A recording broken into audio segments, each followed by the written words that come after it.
of the superficial chest. Right, so these are going to be 4 muscles that you're going to want to identify here, or at least be aware of. The first one is the pectoralis antebrachialis, right? Only found in cats, not found in humans. So we're not really going to be too concerned about this muscle as far as identifying in the practical. Then we have the pectoralis major, pectoralis minor, and the xiphohumerales. This is another muscle you only find in cats, so we're not too concerned with it. So our major muscles that we really want to know here, pectoralis major and pectoralis minor. Remember, as far as the pectoralis major, it's going to allow you to immediately rotate that humerus, right, and bring it towards the midline. Moving down from there, you get into the abdomen. In the abdomen, you're going to have 4 muscles that you're going to want to find or identify. The first one, and you want to pay attention to the fibers here as well, is the external oblique. External oblique. So that's that guy there. As we go deep to the external oblique, you have your internal obliques. So that's 2. And the third muscle here is going to be this long band-like muscle, the rectus abdominis. Rectus abdominis. And then finally the 4th muscle, the transverse abdominis, which is the essentially the body wall now, the abdominal wall. Deep to this is the viscera. So external oblique, internal oblique, rectus abdominis, transverse abdominis. As we move down from there, we get to the thigh. So in the superficial muscles of the thigh, initially you would just encounter the sartorius and the gracilis. Sartorius and gracilis. Now note that in humans, the sartorius and gracilis are not as wide.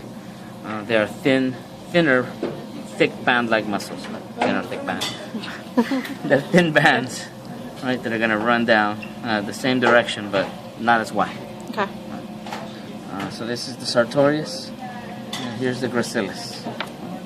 So if we reflect those muscles, deep to that, you're going to see the tensor fasciolata muscle. And this is the muscle that is attached or that contains the iliotibial tract, that thick aponeurosis here. The other muscles, deep muscles that we're seeing here now are going to be the quadriceps group. You have your vastus lateralis, the rectus femoris, the vastus medialis, and deep to the rectus femoris, you would have the vastus intermedius, which I can't seem to get to right now, but it would be deep. Right? Remember, the action of this is going to be to extend the knee. The main actions is to extend the knee as well as flex the hip. But always think about the knee first. That's what I want you to remember. So those are the quadriceps. If we go to the medial aspect of the thigh, you're going to see the first 2 muscles here. They actually belong to the hamstring muscles of the posterior thigh, so we're not going to name them yet. Actually, just for you guys to know them, here's the semitendinosus. And this one is the semimembranosus. Again, part of the hamstring group, the dorsal. So the adductors then are going to be these muscles, starting with the large adductor femoris, this whole muscle here, followed by the adductor longus, and then you have the pectineus. So pectineus, adductor longus, adductor femoris. And in humans, the adductor femoris is not present. We have instead the adductor magnus. The last muscle here would be a very deep muscle. Right there, you can kind of hopefully see it right where the probe is. That's going to be the iliopsoas. Iliopsoas. So iliopsoas, pectineus, adductor longus, adductor femoris, semimembranosus, semitendinosus. As we move down to the crural region, you see the tibialis anterior, which is going to allow you to dorsiflex the foot. And as we go to the dorsal aspect, you now see the gastrocnemius. Deep to the gastrocnemius on this dorsal aspect, you see the soleus. And deep to the gastrocnemius on the ventral side, we have the plantaris visible. So plantaris, gastrocnemius, tibialis anterior,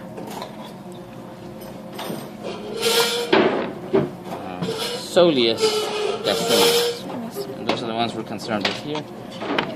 Now we might start making our way back up towards the caudal end, and here again we see the semi-tendinosus, semi-membranosus behind it, that there, and then the biceps femoris. And these then make up the hamstring group, which is going to allow you to flex the knee. Okay. Continuing in this direction, you have your cauda-femoralis, which is also only found on cats, not humans. Then the gluteus maximus, and then the gluteus medius.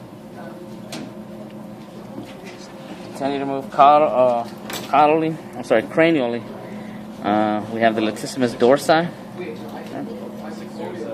And then we'll get into the trapezius and deltoids. So as far as the trapezius muscles, you're going to have your clavotrapezius, acromiotrapezius, and spinal trapezius. And you can see that I'm under the spinal trapezius here. For the deltoids, you have the clavodeltoid, the acromiodeltoid slightly deep to that, and the spinal deltoid here. And then, kind of separating the two, you have the levator scapulae ventralis. So, clavotrapezius, acromiotrapezius, spinal trapezius, clavodeltoid, acromiodeltoid, spinal deltoid, levator scapulae ventralis. Okay. If we reflect this, we can see the supraspinatus there. We could see the rhomboideus majors and minors, or slightly deeper to this. You also see the rhomboideus capitis and the splenius, the muscle deep to the rhomboideus capitis. So those are the major muscles you need to identify here. Okay. As we move towards the brachium, on this dorsal side, the visible muscles are going to be the lateral head of the triceps, this muscle here, the long head of the tricep, the brachioradialis, and the brachialis, just deep to that. So here's the brachialis, here's the rest of the brachialis. This is the radial nerve here. So brachialis, brachioradialis. And again up here you have your clavodeltoid. Okay. Come back to this side. We're going to look at the deep chest. This is where you have your serratus ventralis muscles. And then the scalenus muscles. Also from this view you can see the subscapularis. So this is the underside of the scapula. The infraspinatus, where the probe is pointing to. Okay. And then if you kind of hold this guy sideways like this, where the infraspinatus is, right at this border, you actually have the teres major and the rhomboideus major going up towards the back. So infraspinatus, teres major, rhomboideus major. Now for the muscles of the neck, since they're right here, you have your digastric muscles, which are going to allow you to open the mouth. The mylohyoid, which is going to function as the floor of the mouth. The sternohyoids, these two band-like muscles. The sternomastoids, which in humans this will translate to the sternocleidomastoid. Right. In this case, bilateral contraction allows you to flex the neck. Unilateral contraction allows you to rotate the head. The last large muscle here is the masseter muscle, which is going to allow you to close the mouth during chewing, along with the temporalis, which is not visible here. If we move to the arm, the brachium, where do we, you guys did this side, right? Yeah. So on this side, we'll have the epitrochlearis, which is kind of still intact here. You see this muscle that I'm just deep to? This is that epitrochlearis. So we're going to reflect the muscle. If you have a scissors, scalpel, or anything.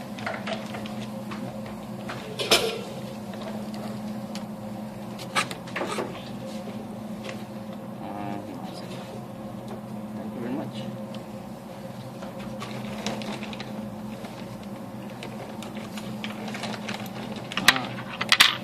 We reflected the epitrochlearis. This epitrochlearis is not present in humans, so I'm not concerned with it. As we go deep to that, though, you're going to see the brachial arteries and veins, some of the nerves from the brachial plexus, But the muscles we're concerned with here are the biceps brachii, obviously for elbow flexion. Deep to the vessels here, you're going to see the medial head of the triceps muscle. So right there, that would be the medial head of the triceps brachii. And then you see the long head of the triceps brachii. The long head will wrap all the way around until you see the lateral head. So lateral, long, medial head of the triceps brachii. And then here's your biceps brachii. As far as the forearms, on the ventral aspect, we're going to include the brachioradialis here. So you would have the brachioradialis, and then you would have the pronator teres. Remember, the pro bends just like the pronator teres does. So that would be the pronator teres. The flexor carpi radialis, right, that guy there. The palmaris longus, and then the flexor carpi ulnaris. Right there. So flexor carpi ulnaris, palmaris longus, flexor carpi radialis, pronator teres, brachioradialis. For the dorsal forearm, again you have your brachioradialis, and then from there you might come in at this angle. You have the extensor carpi radialis longus, extensor carpi radialis brevis, the extensor digitorum communis, this guy here, the extensor digitorum lateralis, and then the extensor carpi ulnaris. So if you're counting the brachioradialis, 1, 2, 3, 4, 5, 6 muscles. Now, difference with the humans, instead of having extensor digitorum communis and lateralis, we would have the extensor digitorium and then the extensor digiti minimi. And then some adductors. And I think that's it. That's it?